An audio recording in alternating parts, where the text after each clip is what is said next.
Hello students, welcome back. Animal kingdom के last lecture में हम लोग डिस्कस कर चुके हैं आर्थ्रोपोडा फाइलम की एक इम्पोर्टेंट कैरेक्टरिस्टिक मेटामॉर्फोसिस को, जिसको हम लोगों ने एक अलग पॉइंट बना के डिस्कस किया था। इस पॉइंट में हम लोग डिस्कस करने वाले हैं उससे नेक्स्ट फाइलम यानी फाइलम मोलस्का के बारे में। तो स्टार्ट करते हैं फाइलम मोलस्का। फाइलम मोलस्का, तो देखो मोलस्का जो फाइलम है इसकी कई सारी कैरेक्टरिस्टिक्स है, उन्हें हम लोग डिस्कस करने वाले हैं। पहली बात कि टर्म मोलस्का कहाँ से आई और इसका मीनिंग क्या है। तो जो टर्म मोलस्का है ना, टर्म मोलस्का वो आई है, टर्म अराइज फ्रॉम एक मोलिस नाम का टर्म होता है, ये एक मोलिस टर्म होती है। मोलिस एक टर्मिनोलॉजी है जिसका मीनिंग होता है सॉफ्ट बॉडी, सॉफ्ट बॉडी। और इस मोलिस से अराइज हुई है टर्म मोलस्का, यानी सॉफ्ट बॉडीड ऑर्गेनिज्म, वो ऑर्गेनिज्म जिनकी बॉडी सॉफ्ट होती है। क्लियर है, समझ रहे हो? चलो नेक्स्ट पॉइंट। नेक्स्ट बात ये है कि मोलस्का फाइलम हमारे एनिमल किंगडम का सेकंड लार्जेस्ट फाइलम है, सेकंड लार्जेस्ट फाइलम है। क्लियर है, सेकंड लार्जेस्ट फाइलम है हमारे एनिमल किंगडम का, समझ रहे हो? तो फर्स्ट लार्जेस्ट फाइलम कौन सा? फर्स्ट लार्जेस्ट फाइलम है आर्थ्रोपोडा और सेकंड है मोलस्का। क्लियर है? नेक्स्ट कैरेक्टरिस्टिक कि जो मोलस्कन्स हैं यानी मोलस्का फाइलम के मेंबर्स हैं वो बाय नेचर प्रोटोस्टोमिक होते हैं, प्रोटोस्टोमिक होते हैं, यानी इनके अंदर ब्लास्टोपोड डेवलप होता है माउथ के रूप में। हम लोगों ने स्टार्टिंग में क्लासिफिकेशन के जो पॉइंट्स देख रहे थे, बेसिस ऑफ क्लासिफिकेशन, उसमें डिस्कस भी किया था कि प्रोटोस्टोमिक के एग्जांपल में मोलस्का आता है। ठीक है, तो ये प्रोटोस्टोमिक है। नेक्स्ट अगर मैं बात करूं तो ये बाय नेचर ट्रिप्लोब्लास्टिक होते हैं। ठीक है, ट्रिप्लोब्लास्टिक है, ट्रिप्लोब्लास्टिक नेचर के हैं, समझ रहे हो? क्लियर है, यानी 3 जर्म लेयर्स प्रेजेंट होती है। इस बेसिस पे इनके अंदर सिलोम भी बनता है फिर, और सिलोम बनता है वो ट्रू सिलोम होता है, साइजोसिलोम टाइप का। तो ये साइजोसिलोमेट है, ये साइजोसिलोमेट है, साइजोसिलोमेट है। क्लियर, यानी ट्रू सिलोम रखने वाले ऑर्गेनिज्म है। नेक्स्ट मैं बात करता हूं कि इन ऑर्गेनिजम्स में प्रेजेंट होती है symmetry, bilateral symmetry, bilateral symmetry. Symmetry यानी कि बॉडी को किस प्लेन से इक्वल हाफ्स में डिवाइड किया जा सकता है। तो सिर्फ एक ही प्लान ऐसा होगा जिससे इनकी बॉडी 2 इक्वल हाफ्स में डिवाइड हो जाएगी, वो है बाइलेटरल, इसलिए इसे कहा जाता है bilateral symmetry. But bilateral symmetry का एक्सेप्शन है एक, इसी फाइलम में इस बाइलेटरल सिमेट्री के पॉइंट का एक्सेप्शन है। वो कौन है एक्सेप्शन? एक्सेप्शन है इस फाइलम की एक पूरी की पूरी क्लास जिसे कहा जाता है गैस्ट्रोपोडा। गैस्ट्रोपोडा जो क्लास है ना, वो बाइलेटरल सिमेट्री वाले पॉइंट का एक्सेप्शन है। ठीक है, इस गैस्ट्रोपोडा क्लास में बाइलेटरल सिमेट्री नहीं होती। फिर कैसी सिमेट्री होती है? इनके अंदर कोई सिमेट्री नहीं होती, ये गैस्ट्रोपोड्स एसिमेट्रिकल होते हैं, एसिमेट्रिकल होते हैं। एसिमेट्रिकल तो तब होंगे जब इनकी बॉडी इरेगुलर हो जाएगी। तो एसिमेट्रिकल होने का रीजन क्या है? इनके पास बॉडी इरेगुलर क्यों हुई? बॉडी इरेगुलर होने का रीजन है due to torsion, torsion in shell.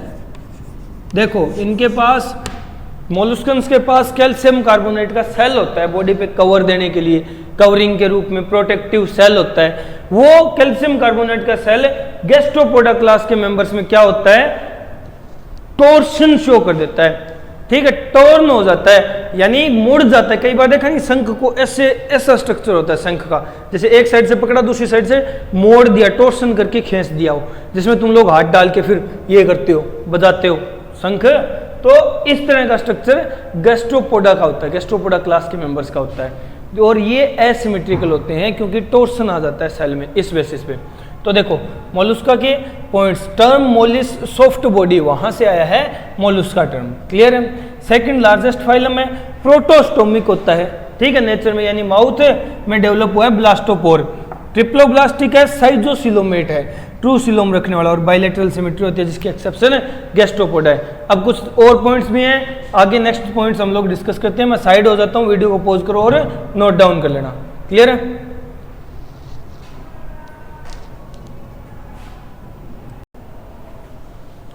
हम लोग बात कर रहे थे कि इनका ब्लड गैसियस एक्सचेंज में हेल्प करता है, किसकी हेल्प से? इस पिगमेंट की हेल्प से। इस पिगमेंट की प्रेजेंस के कारण गैसियस एक्सचेंज में हेल्पफुल है इनका ब्लड, क्लियर है, समझ गए ये पॉइंट। तो देखो पूरा का पूरा जो सर्कुलेशन है ओपन टाइप का होता है, सिर्फ सेफालोपोडा को छोड़ करके। इसी तरह गैस्ट्रोपोडा भी एक्सेप्शन थी ना, तो गैस्ट्रोपोडा, सेफालोपोडा इसकी क्लासेस हैं। गैस्ट्रोपोडा सिमेट्री की एक्सेप्शन है, ये सर्कुलेशन की एक्सेप्शन है, समझ गए। ये बॉडी पार्ट्स हैं। वीडियो को यहीं पॉज करो, मैं साइड हट जाता हूं और ये पॉइंट्स नोट डाउन कर लो, जल्दी नोट डाउन करो। चलो आगे चलें, अब बात करेंगे इसके नेक्स्ट स्पेशल कैरेक्टर्स की। नेक्स्ट कुछ और स्पेशल कैरेक्टर्स बच गए, उनकी बात कर लेते हैं। हम हर कैरेक्टर का एक पॉइंट बना करके उसे डिस्कस कर रहे हैं, ठीक है। जैसे एक्सक्रीशन हो गया, रेस्पिरेशन हो गया, सर्कुलेशन हो गया, समझ रहे हो। तो देखो नेक्स्ट जो कैरेक्टर हम लोग डिस्कस करने वाले हैं वो है इसका न्यूरल सिस्टम, मोलुस्का का neural system. Neural system, Mollusca में न्यूरल सिस्टम किस टाइप का होता है? मोलुस्का में न्यूरल सिस्टम पहली बात तो डेवलप्ड है, ठीक है, डेवलप्ड है, कोई रूडिमेंट्री टाइप का नहीं है, ठीक है, समझ गए। फिर इसके अंदर थ्री पेयर्ड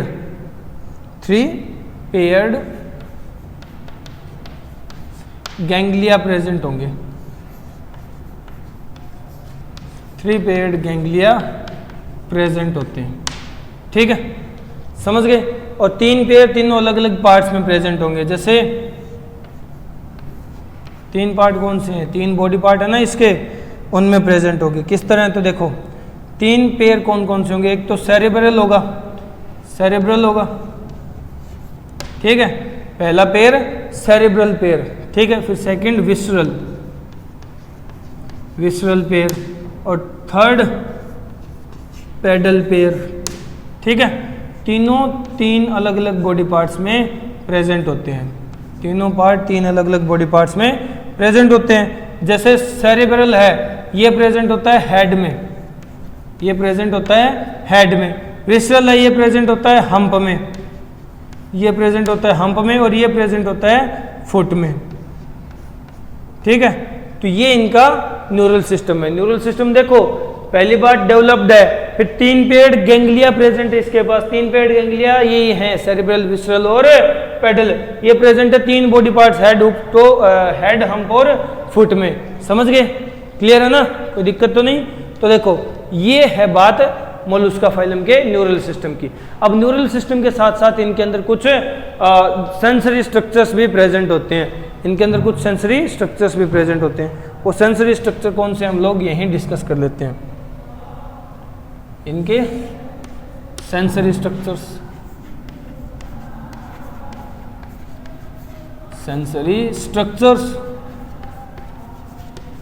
तो देखो कौन कौन से सेंसरी स्ट्रक्चर होते हैं मोलुस्का के पास। पहला इनके पास होता है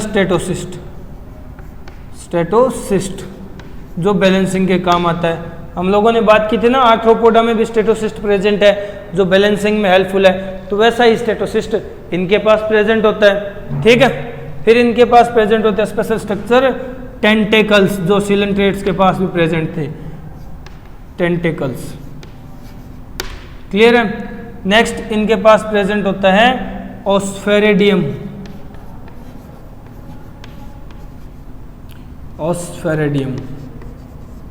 ठीक है। और नेक्स्ट इनके पास प्रेजेंट होती है, अगर मैं कहूं तो कंपाउंड आइज,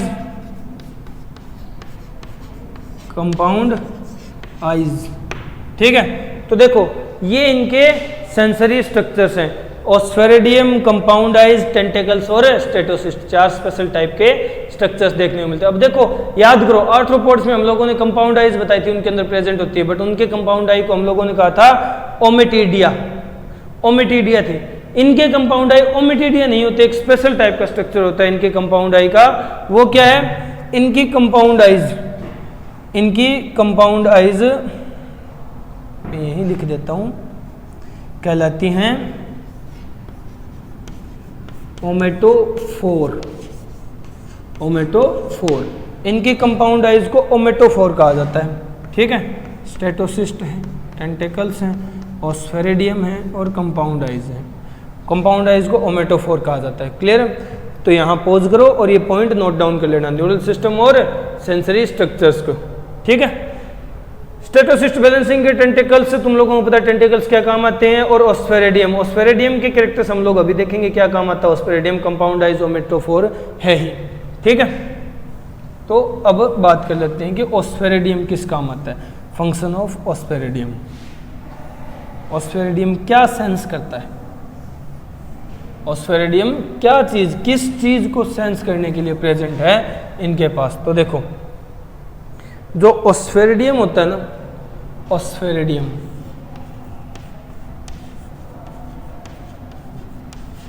वो एक तरह का केमो रिसेप्टर है, वो एक तरह का केमो रिसेप्टर है,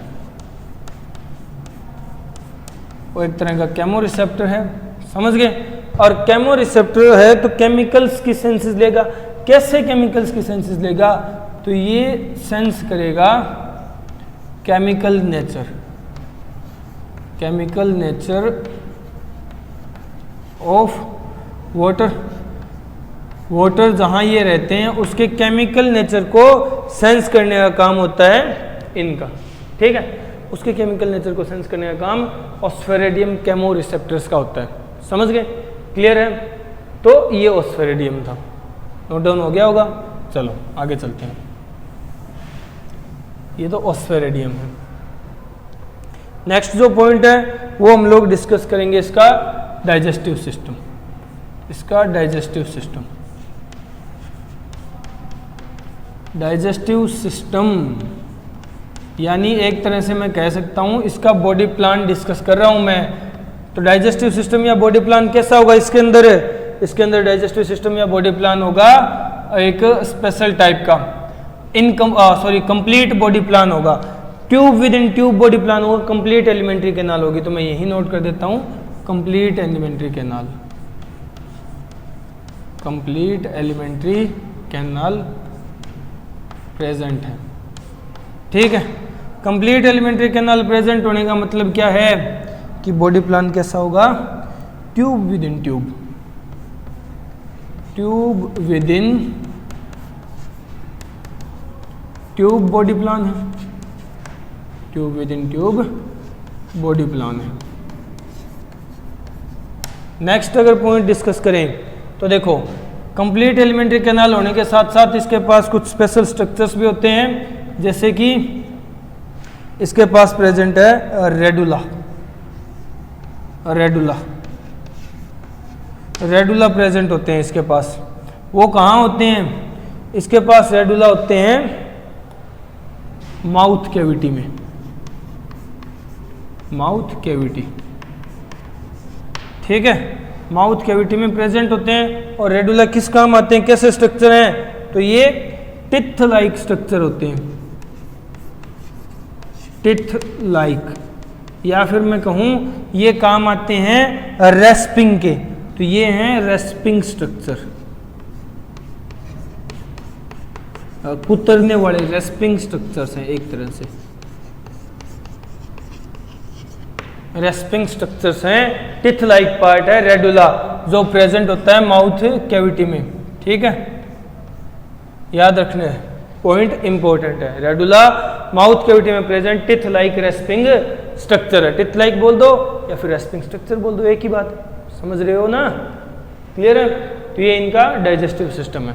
अब हम नेक्स्ट पॉइंट डिस्कस कर लेते हैं कि इनके अंदर रिप्रोडक्शन कैसी होती है, इनके अंदर रिप्रोडक्शन कैसी होती है। रिप्रोडक्शन कैसी होती है।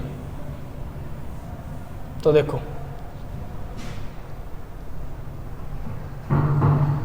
जो रिप्रोडक्शन है मोलुस्का की जो रिप्रोडक्शन है वो स्पेशल टाइप की है। रिप्रोडक्शन स्पेशल टाइप की है। इनके अंदर रिप्रोडक्शन होती है सेक्सुअल रिप्रोडक्शन। सेक्सुअल रिप्रोडक्शन का मतलब फर्टिलाइजेशन प्रेजेंट होगी। तो फर्टिलाइजेशन कैसी होती है, बात ये आती है। तो इसके अंदर एक्सटर्नल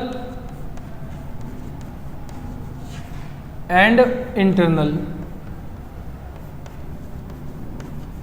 इंटरनल दोनों तरह की फर्टिलाइजेशन प्रेजेंट होती है। फर्टिलाइजेशन प्रेजेंट है, ठीक है। एक्सटर्नल फर्टिलाइजेशन भी होती है और इंटरनल फर्टिलाइजेशन भी होती है। नेक्स्ट कि ये ऑर्गेनिजम्स यूनिसेक्सुअल होते हैं। यूनिसेक्सुअल ऑर्गेनिज्म है। नेक्स्ट पॉइंट कि ये ऑर्गेनिजम्स यूनिसेक्सुअल होने के साथ साथ ओविपेरस होते हैं। अंडे देने वाले होते हैं, ठीक है, समझ गए। और इनकी डेवलपमेंट इनडायरेक्ट होती है, ठीक है, इनडायरेक्ट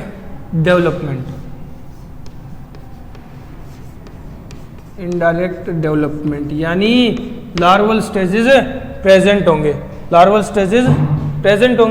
इनडायरेक्ट डेवलपमेंट होने का मतलब यही तो है कि लार्वल स्टेज प्रेजेंट होंगे। देखो बात क्या है कि सेक्सुअल टाइप की रिप्रोडक्शन होगी, ठीक है। फर्टिलाइजेशन सिंगम में जो होती है वो एक्सटर्नल मीडियम में भी हो सकती है और बॉडी के अंदर भी हो सकती है, इंटरनल भी हो सकती है। यूनिसेक्सुअल होते हैं नेचर में, यानी एक मेंबर के पास एक ही सेक्स प्रेजेंट होगा। क्लियर है। नेक्स्ट ओविपेरस होते हैं, अंडे देते हैं और अंडे डेवलपमेंट शो करते हैं, जिससे इनडायरेक्ट डेवलपमेंट हमें देखने को मिलती है। लार्वल स्टेजेस प्रेजेंट होता है, ठीक है, लार्वल स्टेज प्रेजेंट होता है। तो देखो इसके लार्वल स्टेजेस कौन कौन से हैं, लार्वल स्टेजेस कौन कौन से आ सकते हैं। तो इसके लार्वल स्टेज में पहला आएगा लार्वा ट्रोकोफोर लार्वा,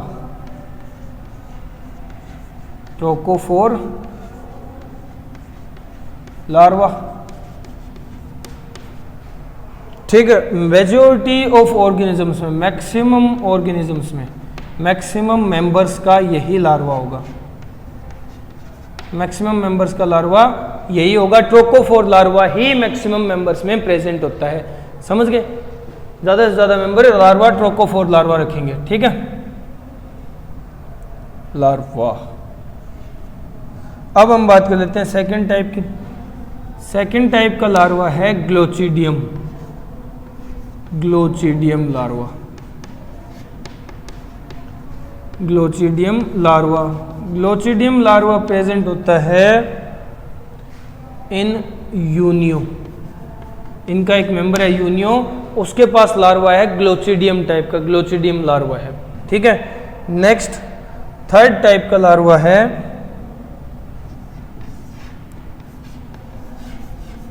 वेलिजर, ठीक है, वेलिजर लार्वा होता है पाइला का, ठीक है।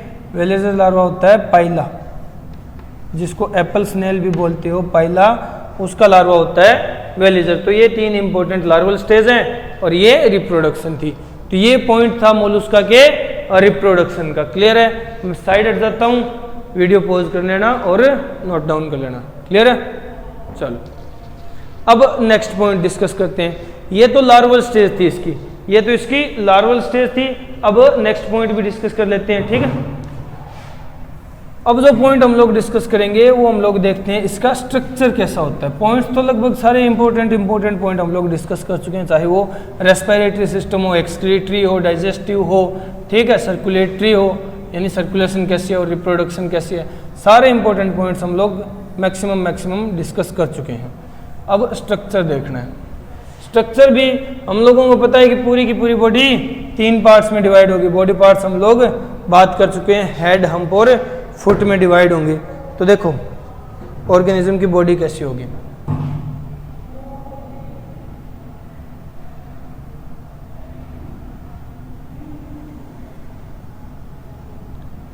ऑर्गेनिज्म की बॉडी कैसी होगी।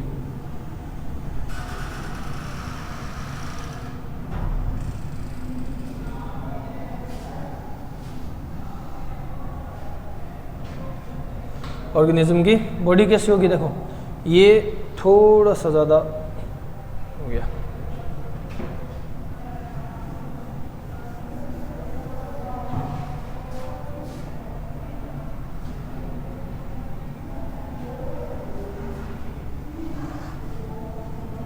ये बॉडी है पाइला की, ठीक है, सॉरी पाइला की क्या, मोलुस्का की। मोलुस्का का स्ट्रक्चर इस तरह का होता है, समझ रहे हो। ये है हेड उसका, ये है हेड,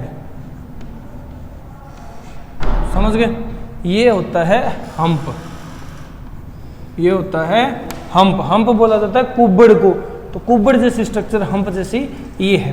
फिर देखो ये इस तरह से नहीं होता, इसके ऊपर एक प्रोटेक्टिव कवरिंग भी होती है, इसके ऊपर एक प्रोटेक्टिव कवरिंग भी होती है जो कैल्शियम कार्बोनेट की बनी हुई होती है, जिसे हम लोग इसका सेल बताते हैं, ठीक है, जिसे हम लोग सेल बताते हैं इसका। ये है वो सेल, कैल्शियम कार्बोनेट का बना हुआ सेल इसका। ये मोलस्कन्स की कैरेक्टरिस्टिक है।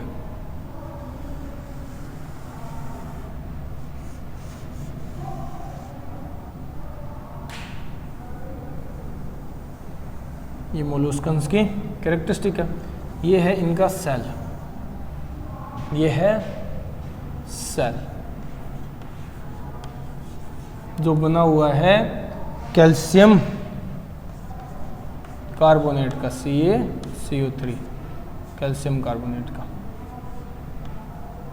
CaCO3 का। क्लियर है, समझ गए। हेड हम्प हो गया। अब फुट कहाँ गया, तो देखो फुट यहाँ होता है नीचे की तरफ, फुट यहाँ होता है नीचे की तरफ, देखो इस तरह से।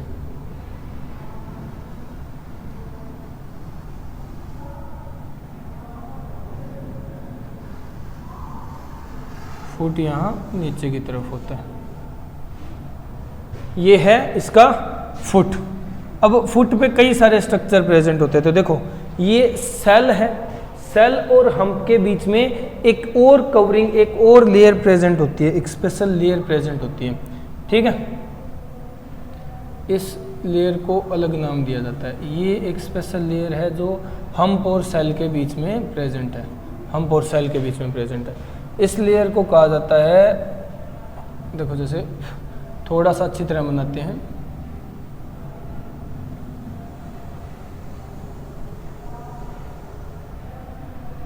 ये जो लेयर है, इस लेयर को कहा जाता है, ये है मेंटल, ये है मेंटल, ये है मेंटल। क्लियर है।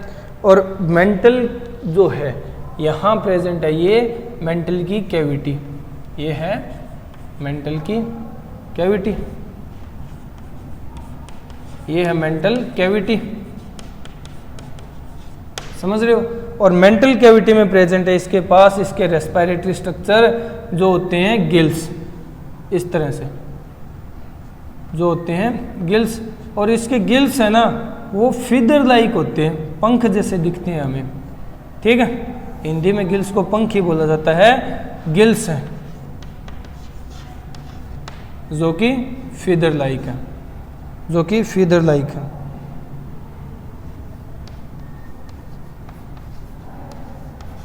फीदर लाइक गिल्स हैं इसके। क्लियर हो गया, समझ गए। चलो नेक्स्ट पॉइंट हम लोग डिस्कस करते हैं।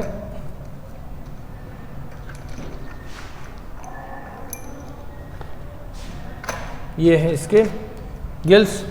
अब देखो इसके पास कई सारे स्पेशल स्ट्रक्चर्स भी प्रेजेंट है, जिस तरह के क्या क्या है।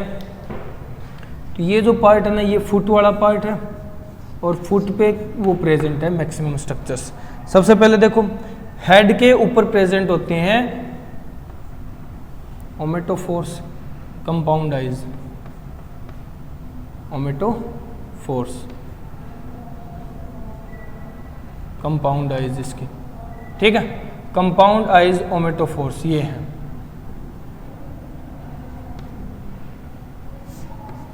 ये है ओमेटोफोर्स। 4, यानी कंपाउंड आइज। ये रे, क्लियर? ये हेड पे अटैच्ड स्ट्रक्चर होते हैं जिन्हें ओमेटोफोर कंपाउंड आइज बोला जाता है। और कंपाउंड आइज के साथ साथ ही इसके हेड पे कुछ और स्पेशल स्ट्रक्चर्स भी प्रेजेंट होते हैं इस तरह के, ठीक है। इन्हें कहा जाता है, इनके लिए टर्म यूज होती है टेंटेकल्स। ये हैं टेंटेकल्स, ये टेंटेकल्स हैं, ठीक है। तो हेड पे कंपाउंड आइज के साथ साथ टेंटेकल्स भी प्रेजेंट होते हैं। टेंटेकल्स का फंक्शन तुम लोगों को पता है, प्रे कैप्चरिंग और फूड, ठीक है। अब देखो और स्ट्रक्चर्स क्या क्या हैं। और ये जो फुट और हेड के बीच का ये जगह है, इसे एक तरह से ओपनिंग कह सकते हैं माउथ की। तो यहाँ प्रेजेंट होते हैं माउथ कैविटी में छोटे छोटे इस तरह के स्ट्रक्चर, ठीक है। इस तरह के स्ट्रक्चर छोटे छोटे, ये क्या है? ये स्ट्रक्चर हैं रेडुला। ये स्ट्रक्चर हैं रेडुला, जो टिथ लाइक रेस्पिंग ऑर्गन थे वो रेडुला है। ये वो रेडुला है, टिथ लाइक रेस्पिंग ऑर्गन, जो माउथ कैविटी यानी जहां से ओपनिंग होती है माउथ की वहां प्रेजेंट होते हैं, ठीक है। नेक्स्ट, फिर इनके एक्सक्रीटरी स्ट्रक्चर की बात आती है। तो इनका एक्सक्रीटरी स्ट्रक्चर यहीं पीछे की तरफ प्रेजेंट होता है। यहाँ ये जो स्ट्रक्चर है ना फुट से अटैच्ड, इसको कहा जाता है, ये है बोजेनस का ऑर्गन, कार्बर एंड बोजेनस ऑर्गन, जो एक्सक्रीटरी ऑर्गन है, क्लियर है। फिर जो होता है अपना मोलस्का, उसके पास हमारी ही तरह पेनक्रियाज भी प्रेजेंट होती हैं। तो ये पेनक्रिएटिक ग्लैंड होता है उनका, ठीक है। ये क्या है? ये है हेपाटोपेनक्रिएटिक ग्लैंड, हेपाटोपेनक्रिएटिक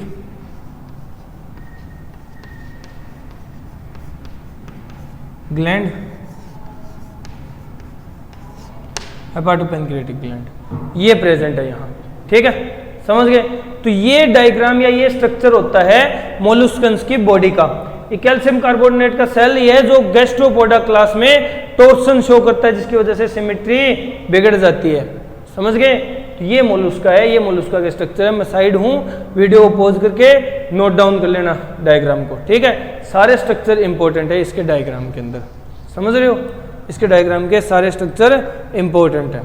चलो अब हम आगे बात करते हैं और फाइलम को दी एंड करते हैं फाइलम के एग्जांपल्स डिस्कस करके। अब आती है बात इसके एग्जांपल्स की कि कौन कौन से ऑर्गेनिज्म आएंगे मोलस्का फाइलम में। मोलस्का फाइलम के मेंबर्स कौन कौन से ऑर्गेनिजम्स हैं। तो देखो हम बात कर रहे हैं एग्जांपल्स की। एग्जांपल्स काफ़ी ज़्यादा इंपॉर्टेंट है इसके, ठीक है। एग्जांपल्स काफ़ी ज़्यादा इंपॉर्टेंट है। तो देखो बात है एग्जाम्पल की, और एग्जाम्पल में हम लोग सबसे पहले स्टार्ट करते हैं पाइला से। पाइला, पाइला को बोला जाता है एप्पल स्नेल, एप्पल स्नेल, ठीक है। नेक्स्ट हम बात करते हैं एग्जाम्पल, इनका एक मेंबर है डेंटेलियम। डेंटेलियम, डेंटेलियम जो है उसका दूसरा नाम यूज किया जाता है, उसे कहा जाता है, डेंटेलियम के लिए टस्क नाम यूज होता है, टस्क सेल। डेंटेलियम को टस्क सेल बोला जाता है, ठीक है। इसी तरह थर्ड इसका एग्जाम्पल है, अगर मैं बात करूं तो थर्ड एग्जाम्पल इसका आएगा काइटोन। इसी का एक मेंबर होता है काइटोन, ठीक है। फिर अगर बात करूं एप्लाइसिया, एप्लाइसिया, एप्लाइसिया का भी सेकंड नेम होता है, एप्लाइसिया को भी दूसरा नाम दिया जाता है, एक नाम यूज होता है एप्लाइसिया के लिए, इसे कहा जाता है सी रैबिट, समुद्री खरगोश है ये, सी रैबिट है। याद रखना ये जो छोटे छोटे टर्म्स हम लोगों ने नाम दिया ना, जैसे टस्क सेल हो गया, सी रैबिट हो गया, एप्पल स्नेल हो गया, सी माउस एफ्रोडाइट हो गया, सी पेन, सी फर, ठीक है, सी एनिमोन, समझ रहे हो ना, प्रोटुगीज मैन ऑफ वॉर, इस तरह से जो नाम दिए वो सारी टर्मिनोलॉजी याद रखने, सारी की सारी इंपॉर्टेंट है, पूछी जाती है, ठीक है। एप्लाइसिया को बोला जाता है सी रैबिट। इसी तरह एक मेंबर आता है यहाँ पिंकटाडा, पिंकटाडा, पिंकटाडा बोला जाता है ओयस्टर को, ठीक है। ओ वी ओयस्टर कौन सा, पर्ल ओयस्टर, पर्ल ओयस्टर, ठीक है, जो पर्ल बनाता हो। तो पिंकटाडा क्या करता है, एक नेक्रस लेयर सिक्रीट करता है, secrete nacreous layer around sand particles, around sand particles, sand particles के अराउंड एक नेक्रस लेयर सिक्रीट करता है। कौन से सैंड पार्टिकल्स, वो जो उसकी बॉडी के अंदर चले गए, ठीक है, टू रिड्यूस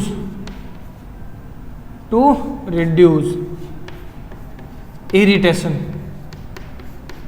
उनको अच्छा लगे, उनके अंदर इरिटेशन ना हो, इरिटेशन कम हो, सैंड पार्टिकल्स कम इरिटेट करें उनकी बॉडी को, अगर अंदर चले भी गए तो वो क्या करने लग जाती हैं, शीप बोलते हैं जिसे हम लोग नॉर्मल भाषा में, पिंकटाडा ये नेक्रस लेयर सिक्रीट करने लग जाती है इरिटेशन को कम करने के लिए। एंड एज अ रिजल्ट, और इसका रिजल्ट क्या निकलता है, पर्ल इज फॉर्म्ड, और वो पर्ल फॉर्म हो जाती है। वो नेक्रस लेयर की सैंड पार्टिकल के ऊपर कवरिंग चढ़ती जाती है, चढ़ती जाती है, चढ़ती जाती है, साइज बढ़ता जाता है और वो मोती बन जाता है, एट लास्ट पर्ल बन जाती है उसकी, ठीक है, समझ गए। तो ये पिंकटाडा था, ये पिंकटाडा था। अब वीडियो को पॉज करके नोट डाउन कर लेना।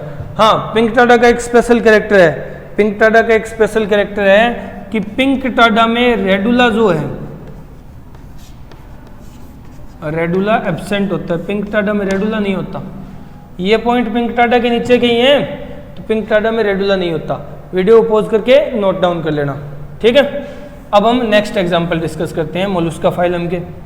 तो देखो पिंकटाडा, पर्ल ओयस्टर, ठीक है, एप्लाइसिया सी रैबिट हो गया, काइटोन हो गया, डेंटेलियम टस्क सेल हो गया, पाइला एप्पल स्नेल हो गया। ये कुछ इंपॉर्टेंट से एग्जांपल हैं। कुछ और एग्जांपल बचे हैं वो हम लोग डिस्कस कर लेते हैं। जैसे हमारे पास बचा है एक main example,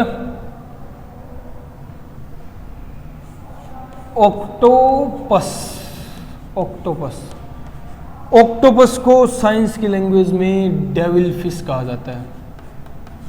devil fish, devil fish क्यों कहा जाता है, क्योंकि इसके स्ट्रक्चर ये ऐसे होते हैं, इसके पास क्या क्या स्ट्रक्चर, स्पेशल स्ट्रक्चर प्रेजेंट होते हैं। तो देखो इसके पास 8 तो आर्म होते हैं, 8 आर्म प्रेजेंट होते हैं, ठीक है, समझ गए।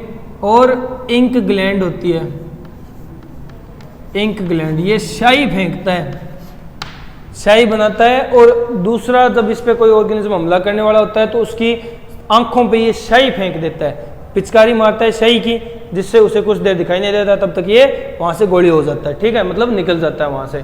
तो ये इंक ग्लैंड इसके पास प्रेजेंट है, ये इसकी कैरेक्टरिस्टिक है। फिर आता है एक एग्जांपल, सेपिया। सेपिया, सेपिया बोला गया है कटल फिश को, सेपिया बोला जाता है कटल फिश को, ठीक है। कटल फिश मतलब जो एक तरह से ये मेंबर है सेफालोपोडा फाइलम का, जिसके अंदर है सर्कुलेशन क्लोज टाइप की होती है, ओपन टाइप की ना होकर के क्लोज टाइप की सर्कुलेशन देखने को मिलती है। सेपिया, सेपिया, रोहू कतला, इस तरह रोहू कतला अलग है, बस ये सेपिया है, इसको बोला जाता है कटल फिश, ठीक है, कटल फिश। लिख ही लेते हैं कि ये भी एक सेफालोपोड है, सेफालोपोडा क्लास का मेंबर है, ठीक है। फिर यहां एक एग्जांपल आता है लेबियो, लेबियो, ठीक है, लेबियो भी मेंबर है इसका, समझ रहे हो।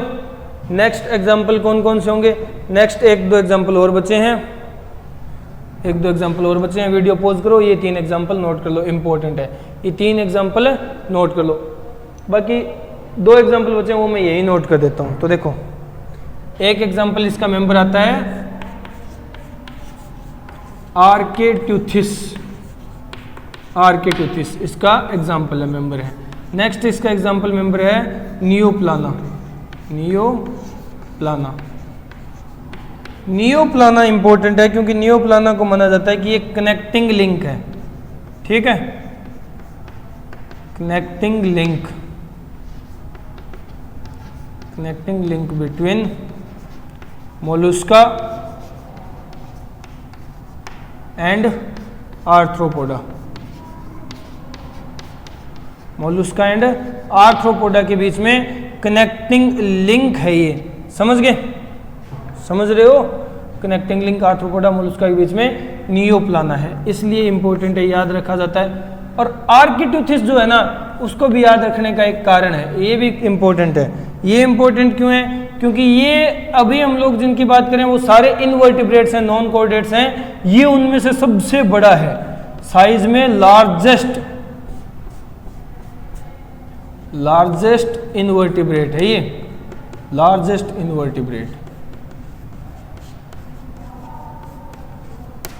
Largest invertebrate. अगर मैं कहूं कि साइज सबसे ज्यादा बड़ा किस इनवर्टिब्रेट का होगा, अभी वर्टिब्रेट्स की तो बात आई नहीं, वर्टिब्रेट्स की बात तो कोऑर्डिनेट्स में आएगी, जब कोऑर्डिनेटा फाइलम में नोटोकॉर्ड होगी वही तो वर्टिब्रल कॉलम में डेवलप होगी, तब बात आएगी। अभी तो हम सारे नॉन कोऑर्डिनेट इनवर्टिब्रेट्स की बात करें तो देखो आर्किट्यूथिस सबसे बड़ा इनवर्टिब्रेट है, जबकि नियोप्लाना जो है वो कनेक्टिंग लिंक आर्थ्रोपोडा और मोलुस्का के बीच में। लेबियो एग्जाम्पल है, समझ गए, सेपिया कटल फिश एग्जाम्पल है, सेफालोपोडा मेंबर है, ऑक्टोपस डेविल फिश है, कैरेक्टरिस्टिक है 8 आर्म और 1 इंक ग्लैंड प्रेजेंट होता है। मैं साइड हो जाता हूं, वीडियो को पॉज करके नोट डाउन कर लो। ये मोलुस्का की लास्ट एग्जांपल्स हैं, ठीक है। तो यहां अपना मोलुस्का फाइलम होता है कंप्लीट। इससे नेक्स्ट जो फाइलम है, ठीक है, एकाइनोडर्माटा, हेमिकोडेटा और कोडेटा, वो हम नेक्स्ट लेक्चर्स में डिस्कस करेंगे। क्लियर है? इस लेक्चर में बस इतना ही। Okay, good bye.